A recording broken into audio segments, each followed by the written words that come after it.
How is everyone doing today? Hope you're all doing well. The very first thing that I heard when I was starting this reselling journey is make friends in your local community, make connections in your local community, and talk to everyone. And you know what? Those sayings today really helped me out, and I've always tried to make every interaction personable and making connection with. Talking to this person, whether I'm buying or selling, trying to make every connection, every sale, every purchase personable, and making it so when that person comes to me or I go to them again, hopefully we can work out something more, and again, make connections that will benefit both parties. I have this with some other people where there's some items for me that just don't sell well, that I just pawn them off, but do well for them, and a little bit vice versa. GameCube stuff generally does really well for me, so they give it to me, and then I usually give away PlayStation stuff. Besides that point, today I have a great example of that, and I want to talk about that very briefly. We're not really going to dive too far into it, but I do want to talk about it because I feel like this is a great example of it. A little bit of background information about this deal. I did buy from this couple before. However, upon purchase, I don't remember the deal. If you guys remember on this video right here, I don't remember what episode it was or what week it was. I did buy an open black box of a GameCube and I think it was Super Mario Bros. 3 for the GBA, complete in box, and super clean, super great deal on both of those. Now, today I was browsing the Facebook Marketplace like I do normally, and I found this GBA player for $50, and I messaged them and I was like, I'm gonna pick it up on my way after work, and they were okay with that. And I only had $40 in my wallet, so I was like, instead of going to the bank, can I just e-transfer you for the $50? And you know what, they're like, just 40 bucks is fine. Perfect, thank you so much. And upon arriving, they call this the power of the ask, and I always ask this question because it's worked in the past. I've seen it in other videos and it's worked for me personally, so I always do it. Whenever I see something, I always ask, do you have any more? And if the answer is no, but then it gets you thinking I can make another sale. So regardless, he came up to me and he's like, he was actually gonna ask me the same question. I have this bin of games. Do you want to look through them before they go on a garage sale on Saturday? And I'm thinking to myself, absolutely, no questions asked. So I went to his house and he was a collector. He was definitely a collector, Mario everywhere. This guy was a very cool guy, and I definitely be working with him in the future. However, he showed me this bin on the floor. He's like, that's my garage sale pile for Saturday. There was a lot of things in there, ranging from, I think there's some goalie stuff, some older books, video games, of course, some cookingware. He's like, that's the corner where everything is going for the weekend. Pick through the game pile if you want. $8 a game, not even gonna look at it. $8 a game, just look through them all, pick what you want. And I'm like, you don't care? And he's like, absolutely not, pick through it. And the whole time I was doing that, we were just talking and talking. This guy was definitely a gamer and a collector at heart, and a very cool guy, just a general cool guy. And again, we made a lot of deals. So like, again, this $40 Game Boy player ended up turning into a big bundle of games. I'll show you some of the scores just because that's pretty cool. I got like, we got like a variety of like everything, every console of game we got in there.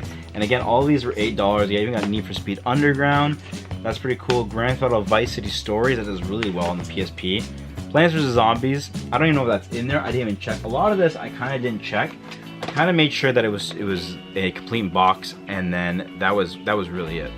He gave me a great deal on some controllers, $10 a piece. He has some really cool Sonic titles in there. Stardew Valley collection. This is like a $30 game I got for $8. Animal Crossing for the GameCube. I actually did buy this one at a premium. Bought this for $35. This does still sell for more than $35, so this is a good pickup. And then I saw this in the pile. I thought this was like super cool, and he just threw that in there. Now, he, again, like I said earlier, he was a collector at heart, so I got his number, and he's gonna be going back to his mom's house, who she is moving, so he's completely gutting his basement where a lot of his stuff is stored. I guess what his plan was to create some kind of a store, and as life happens, it didn't really work out. So again, he has lots of the same titles, lots of the same things, very cool collectibles, and he's just willing to he just wants some of it gone. So like, he's like, you know what, just make me a great offer on all of this stuff, and we'll just negotiate as time goes on. And so I'm gonna be sending him pictures. I got some stuff he wants. He wants some modded consoles, and like, that's super cool too. So again, like, I scratch his back, he scratches my back. I get some cool, good deals. I don't know, it works out for everyone. Again, like, this is what I'm saying, like, this is what I really want to preference, is that this deal would have never happened if I didn't ask in the first place. And maybe it would have, because he did ask me, he was going to ask me, so I'm not going to deny that fact. But again, power of the ask is so strong.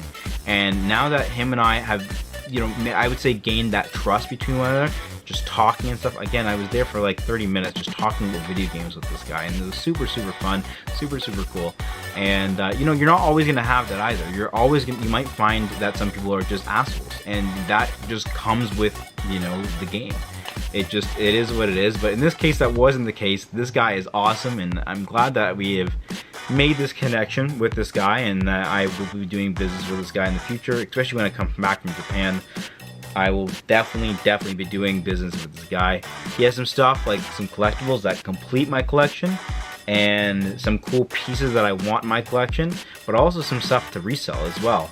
And I even talked about that. He is very okay with people reselling his stuff. He's like, that's kind of like the market, and you know what? It keeps like the market going, keeps like games moving, and yeah, to a point, he's right. He is right. So at the end of the day, I actually had a good time talking to this guy, and I'm glad that I made another connection. Like, I think I've made this week 3 or 4 connections in my community, local community, within a couple city range, and getting their numbers. I think I got 2 shop owners, 1 personal collector, and then this guy. And again, just finding these people and just talking to them like they're human, talking to them like this isn't always just a business deal.